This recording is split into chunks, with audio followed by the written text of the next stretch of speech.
good morning. There we go. We're awake. My name is Brandon White. I'm the student pastor here at Second Baytown. This first part is not going to have anything to do with the message, but it's not often that I get a mic about this before Tommy. But he's going to talk about our summer bash snacks, all right? And so I just need to indoctrinate every person with M&M cookies. People at home, M&M cookies. I'll just leave it at that. There we go. Free prize. No, don't. That counts for my goal. So don't take that at the end, okay?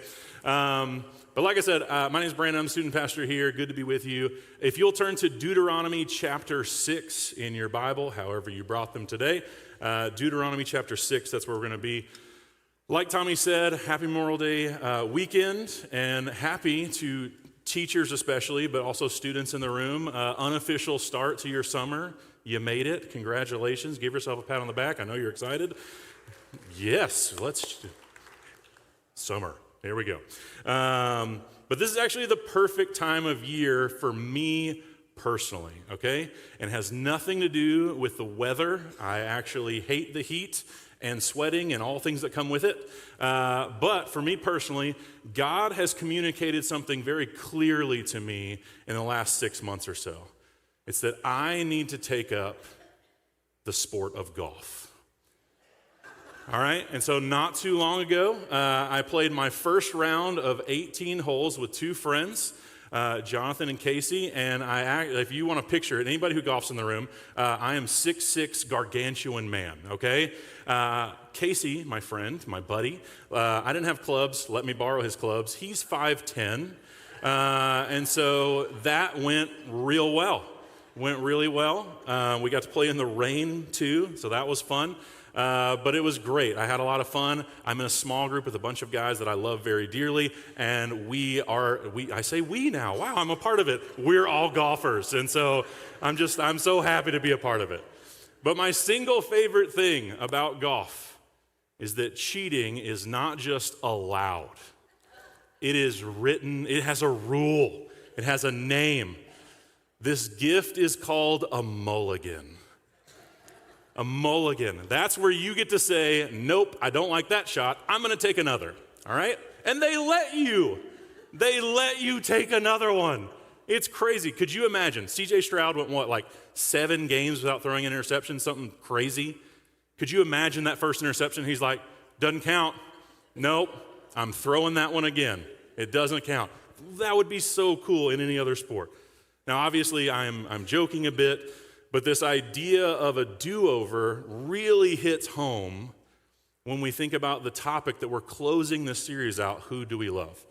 So far, we've talked about families, our marriage, we've talked about moms on Mother's Day, we've talked about families, but we're ending this series in talking about our kids, and specifically, discipling our kids.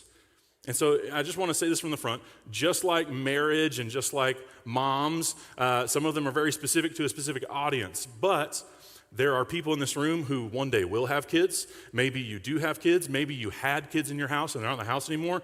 Whatever stage of life you're in, there's going to be plenty that we can pick up on that we can apply into our lives from today. Now, any parent or grandparent, you can attest to this. There are things that we would like a do-over with when it comes to our kids. Now, some of that may be tied to regret. We handled something poorly. We don't like the result of something that happened. But some of them are totally innocent of like, man, this stage of life was so much better than what I'm in right now. Right now is hard. Let's go back to that time. There's also one more connection we need to make with this idea of a mulligan, a do-over. In our text in Deuteronomy, God's people, led by Moses, are getting somewhat of a do-over in their journey with God. See, 40 years before we find ourselves in Deuteronomy 6, these people, you know this story, where Moses led them out of slavery in Egypt, and he freed them, and he said, I have a land that I've promised to you, and what happened when they got to that land? They got there, and they were terrified. They were afraid. The people were like me or bigger. They're a bunch of intimidating large people, and they thought, we could never do this. And because of their doubt, what happened is God said, okay, you're not going to have faith in me. here's your consequences. And they had to wander in the wilderness for 40 years.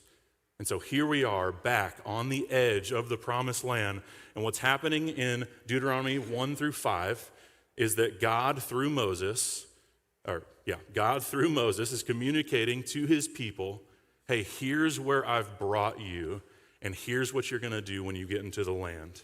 And so we're going to pick up in Deuteronomy 6, starting in verse 4. This is part of the instruction that God gives his people through Moses. Hear, O Israel, the Lord our God, the Lord is one. You shall love the Lord your God with all your heart and with all your soul and with all your might. And these words that I command you today shall be on your heart. You shall teach them diligently to your children, and talk of them when you sit in your house, and when you walk by the way, and when you lie down, and when you rise. You shall bind them as a sign on your hand or your arm, and they shall be as frontlets between your eyes. You shall write them on your doorposts of your house and on your gates. Let's pray, thank God for his word, and we'll dig in. Lord, thank you so much that you so graciously give us times of forgiveness where we may not get redos in life, but you allowed your children here in Deuteronomy 6 to go back into the land, to give them another try.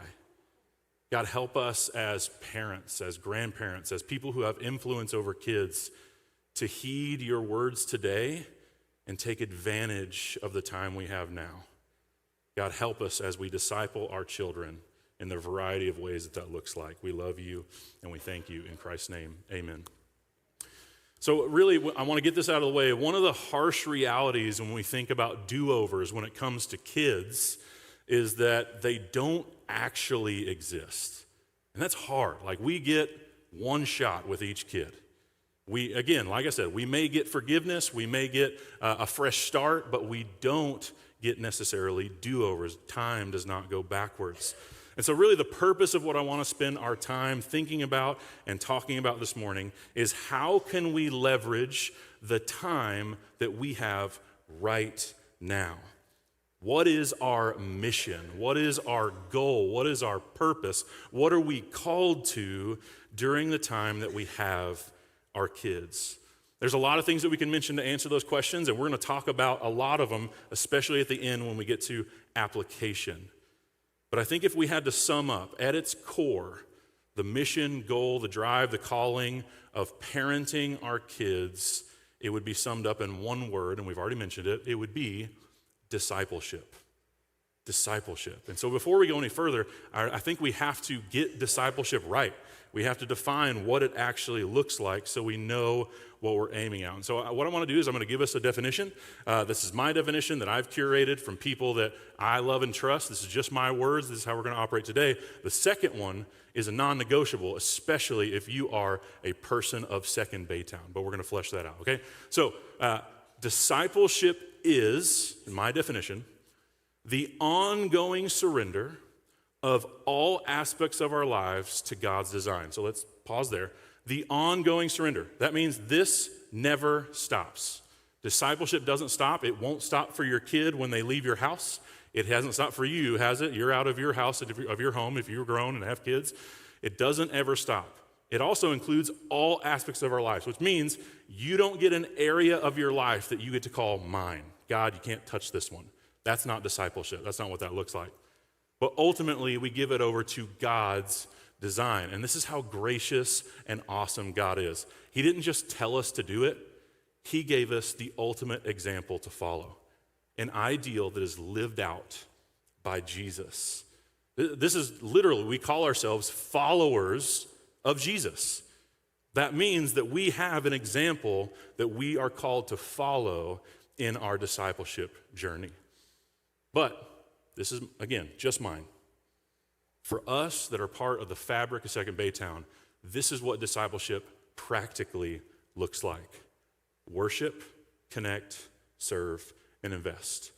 If you're not a member or not a regular attender, this may seem foreign to you, but I can guarantee you, just by visiting, you've seen these parts played out. This is who we are as a church. This is what disciples look like.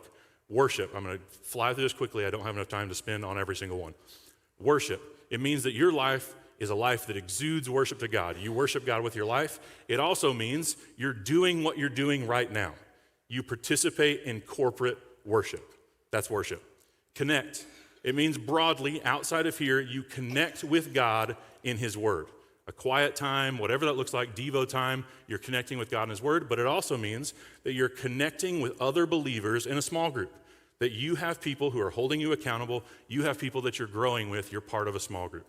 Serve. This means outside of this building, you have eyes open to serve people the same way Jesus did. But it also means, here at Second, you're plugged in somewhere. You're serving somewhere, on a team, in a ministry area, whatever that looks like, you're serving somewhere. And then invest. This one has financial components. It means that if you're going to be a disciple here at Second Baytown, that you are financially giving, but it also means outside of these doors, you are investing in people who don't know Jesus, that are not following Jesus. This is what discipleship is here at Second Baytown. And so we talked about, at the very beginning, leveraging our time. What if we reversed this? What if we reversed this thought process? And so we're going to look at that here in a second, but here's what I have to preface this part, okay? These are going to be some hard realities that we look at. And I've tried to dice them in different ways. I've done more editing on this sermon than I've done on any sermon ever, because I got through some run-throughs and I'm like, man, that's harsh.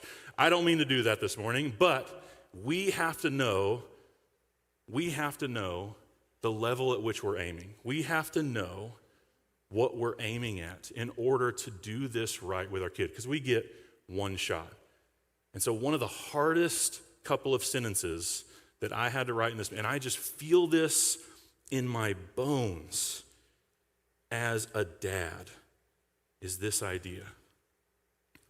Every child is being discipled. If you have kids, every one of them is being discipled. Here's the hard one. What or who is discipling your kid?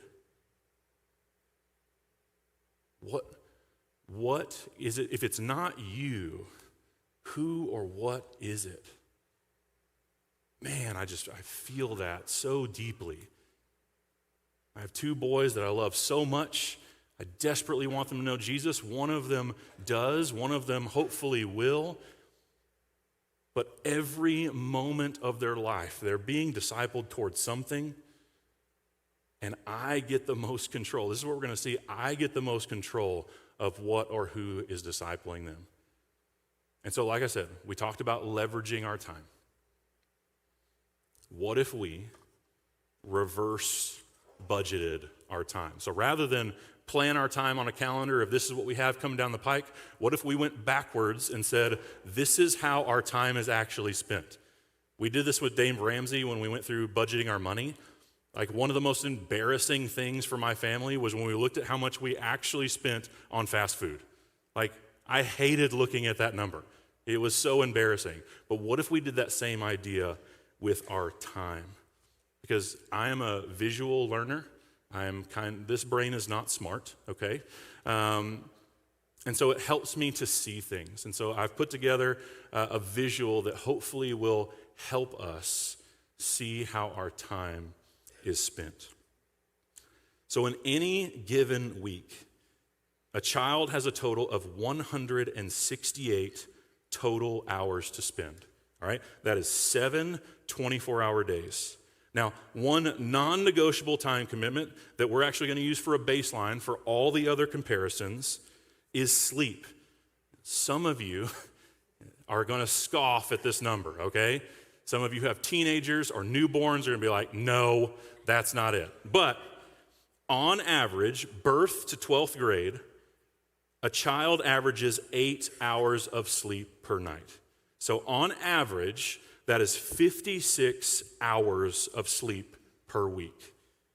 Now, in a 52-week year, your child has a total of 8,736 hours to spend. 1/3, 2,912 hours are spent sleeping. I don't know if you know of some kind of hypnotism discipleship, but my guess is these are not useful for discipleship, okay?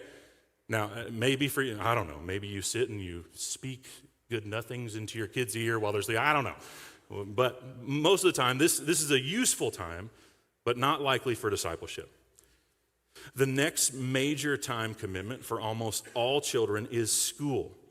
And so for most, this is 5 7-hour days a week, totaling 35 hours a week at school, another major chunk.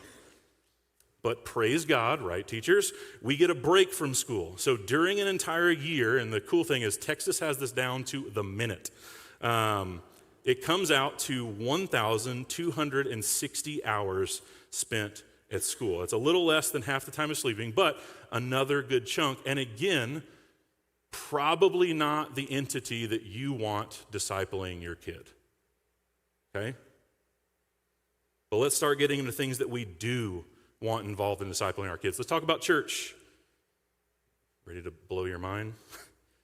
Here's a couple of figures.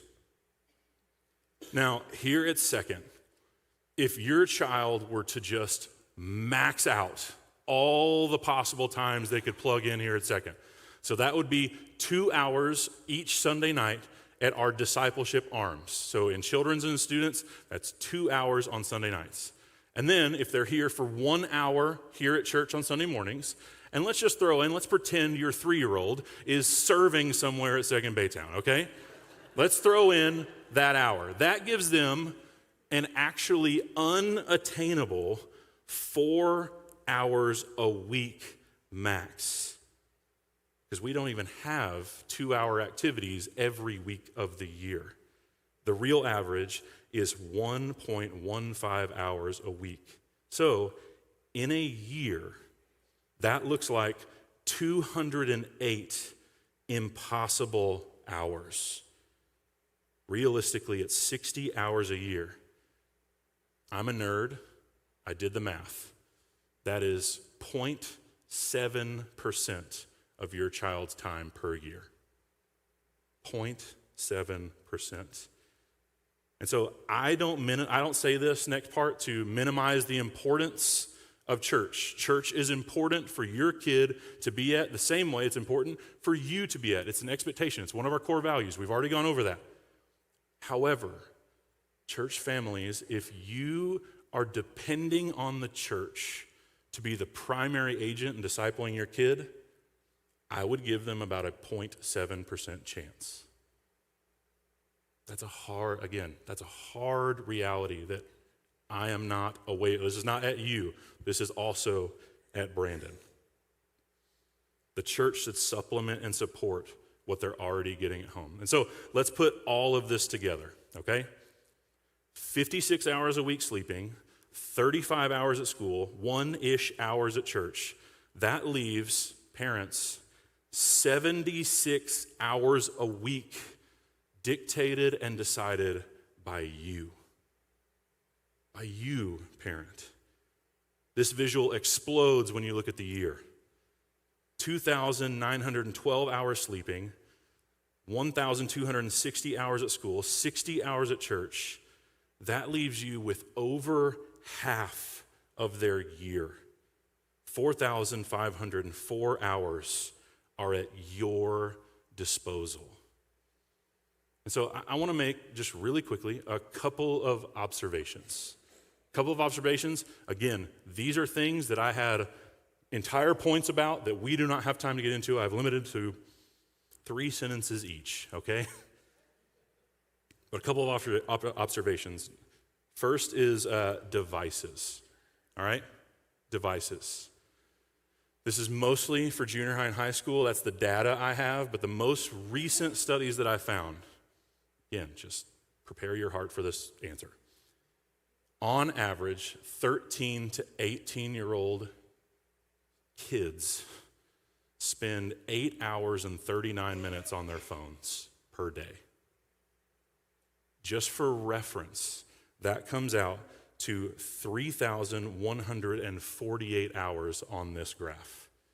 That is sleeping and church, ironically, combined. Now listen, I'm not anti-device. I tell this to our students all the time. I'm not anti-devices. I'm not anti-phones. I'm not anti-you tracking your kid everywhere they go. I think there's some responsibility in that. But if we're handing our kid a device that we have no idea who or what is discipling them for over a third of their year, I think we could be doing it wrong. I think it could be hurtful in the long run. Second thing, extracurriculars. And what I really mean is sports, and what I really mean is like club ball, okay? And again, I'm a person who lived this out. I did this. This was part of my upbringing. There are so many beneficial lessons that can be learned by a kid from sports. I'm not anti-sports. But oftentimes, I think our intent is to add sports to this white section. We're just going to do something extra. More times than not, what actually happens is we do some addition, but we do some addition by subtraction. Where oftentimes club sports impact this sleeping area quite a bit. Maybe not even directly, but maybe they push homework into it and things like that.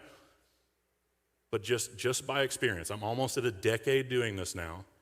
It almost always comes at the cost of this tiny red line. And again, I'm making the case that the church should not be the primary disciple maker of your kid. I do also think that your kid being here in this little red line at church is of utmost importance. And if it comes at the cost of a sport, again, your decision. I just don't know if that's the best for discipling our kid toward Jesus. Our kid, your kid. My kid too, but your kids are not my kids. And so, I want to spend the remainder of our time this morning discovering what is your role as a parent and how you disciple your child during those 4,504 hours. The first one, you might think, has nothing to do with your child. It has everything to do with your child. First idea from our text today is this: follow the right Jesus. That's for you, parent. That's for you. Follow the right Jesus. Because ultimately, we cannot lead our kid to a Jesus that we don't follow. Okay? So look at this. Deuteronomy chapter 6, starting in verse 4. Hear, O Israel, the Lord our God, the Lord is one. You shall love the Lord your God with all your heart, with all your soul, and with all your might. These words I command you today shall be on your heart. Parents, the direction in which you are being led is the same direction that your kids are going to follow to. In other words, put it maybe a little bit more bluntly, you cannot disciple your kid towards Jesus if your Jesus isn't the Jesus of the Bible. And again, speaking to myself first, we are often the worst at making up our own versions of who Jesus is. It sounds like this. Tell me if this sounds familiar. I don't think God would ever fill in the blank. Or to me, God is fill in the blank. Or I feel like God would or wouldn't fill in the blank. Most of us seasoned Christians, we know this, but we're guilty of doing the other. But God is not defined by what we think or what we feel. What if, parents in the room, what if we knew God because what we knew about him, we got from him? And I threw this in for comedic effect. It's actually not sometimes. What if we didn't learn about Jesus from cool phrases on Facebook? What if we didn't learn about Jesus from Christian memes? And I'm here for Christian memes. They're hilarious. They're fun. But if they inform our theology, if they inform who God actually is in our life, then I think we're looking in the wrong place. The beauty is God is knowable, but he's knowable in his word. And so before we even get started discipling our kids toward Jesus, We have to be in line with the right Jesus. Let me illustrate it this way. What is this? It's a road. Good job. Ready? What lane is this? The slow lane. Good job. It's useful for exiting and coming onto the highway. So it makes sense. Most people are going to be slower in that lane. These are your travel lanes. Sometimes there's one, sometimes there's 5. I don't know. Houston's massive on some of their highways. What lane is this? Oh, I knew it.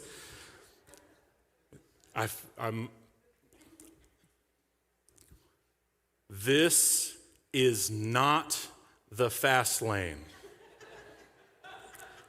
You want to know why? If we polled every person in this audience of what is fast, we would get 100 different answers. This is not the fast lane. This is the passing lane. Passing is objective. When you are doing it, you're doing it. When you're not, you're not. And when you're not, you get over here. Thank you. Here's why this is useful to illustrate this, all right? Do I want to make this point every Sunday in church? Yes. But you can be so close to the truth, but not be at the actual truth. Are people in that lane generally faster? Yes. Are they always passing? No. The one way that we're going to know the true Jesus is to lead our families towards him through God's word. That's how we know who Jesus is. Second thing, parental discipleship role, follow the right Jesus, but also disciple along the way. Disciple along the way. And this is good news for us, because I think sometimes discipleship scares us, because we think, oh, I'm going to have to go to a Bible college, I'm going to have to learn this from the seminary, I'm going to have all these answers.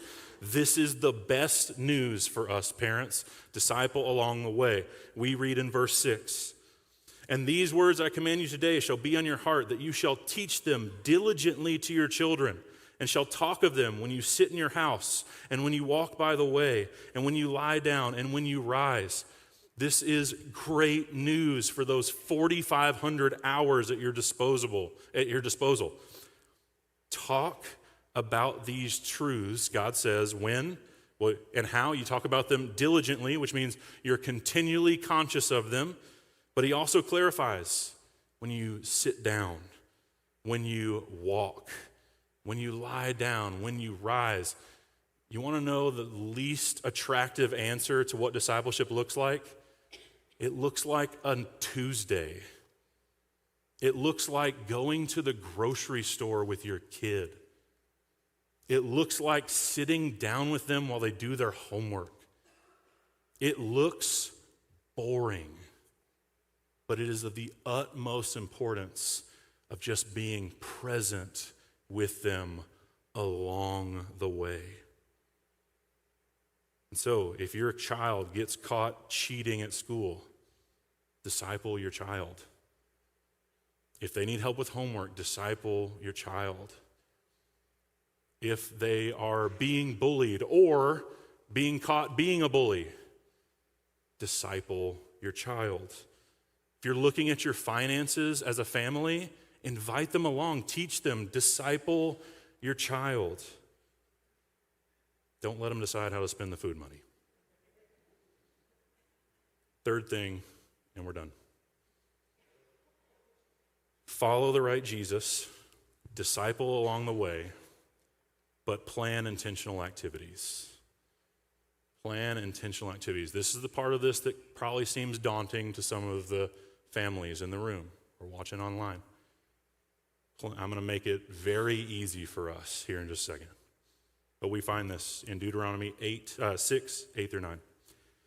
You shall bind them as a sign on your hand, and they shall be as frontlets between your eyes, and you shall write them down on the doorposts of your house and on your gates. Chances are none of that made sense to our culture, all right? So let's kind of see what this looked like. Likely, we're not accustomed to this practice, but in Jewish culture, this is still practiced like verbatim today. Here's a picture of a young Jewish boy practicing Deuteronomy 6:8, right? And so on him, he's got wrapped around his hand. I'm going to read the verse again for you, verse 8, and see if you see it. You shall bind them as a sign on your hand or your arm, and they shall be as frontlets between your eyes. So literally, in the boxes on his arm or on his hand are words of God. He is literally practicing what this verse is saying. Verse 9, I couldn't find an ancient example, but this is something we get all the time. As for me and my house, we will serve the Lord. There it is, right on the front door. We get this. These are markers around us that show that we follow Jesus. These are intentional things that we do to show our obedience in following Jesus. But I think we also need to heed a warning given to us by Jesus in Matthew 23. He's talking here about the scribes and the Pharisees. He says they, the scribes and the Pharisees, do all their deeds to be seen by others. For they make their phylacteries, that's another word for frontlets that we just read in Deuteronomy, they make them broad and their fringes long. In other words, we could get a little legalistic with this command and turn our intentional activities of just presenting ourselves in a way that looks good to other people. I think that is a mistake to disciple our kids in how to look like a Christian rather than to be a Christian. And so if we're not careful, we can have the same thing happen to us. And so here's where I want to offer some practical help, okay? Practical help, and I think if we do this, gosh, this will benefit Second so much. There's going to be a QR code next to my face. I know this is kind of awkward, but this will save us trying to hand a piece of paper to every single person. But on this QR code, it'll be up there for a second, so take your phones out, all that stuff. But I want you to take this and make it your own. Essentially, all this is a discipleship calendar for your family. It's 1 month for you to fill in certain things. And so it's got 2 pages to it. One is a calendar, and one is just things to add to the calendar. And some of them, again, I want you to make this your own, but this can be an act of obedience in how we start to practically disciple our kids in our home. But fill up this discipleship calendar. And depending on what stage of life you're in, it's going to look different. But all the things that I've listed on the second page of that are not even close to everything you could do. In fact, they're pretty close to a bare minimum. It's basic things like reading the Bible and praying before bed. Like having a family meal planned out where you're just going to gather as a family. Doing devotionals. Having fun nights. Yeah, we're going to add fun into our discipleship of our children. Having one-on-one times, inviting people over, and serving as a family. And here's the beautiful thing, second, is that if we do this, we are almost guaranteed to worship, connect, serve, and invest as a family. Could you imagine what Baytown and surrounding areas could look like if our families were disciples and discipling our children? We would change Baytown. We would change our city. One last reminder that I hope would now spur us on to encouragement and not dread. Every child is being discipled. What or who is discipling your child? My hope is that is you, parent. That is you. And here is the good news. God is gracious to us.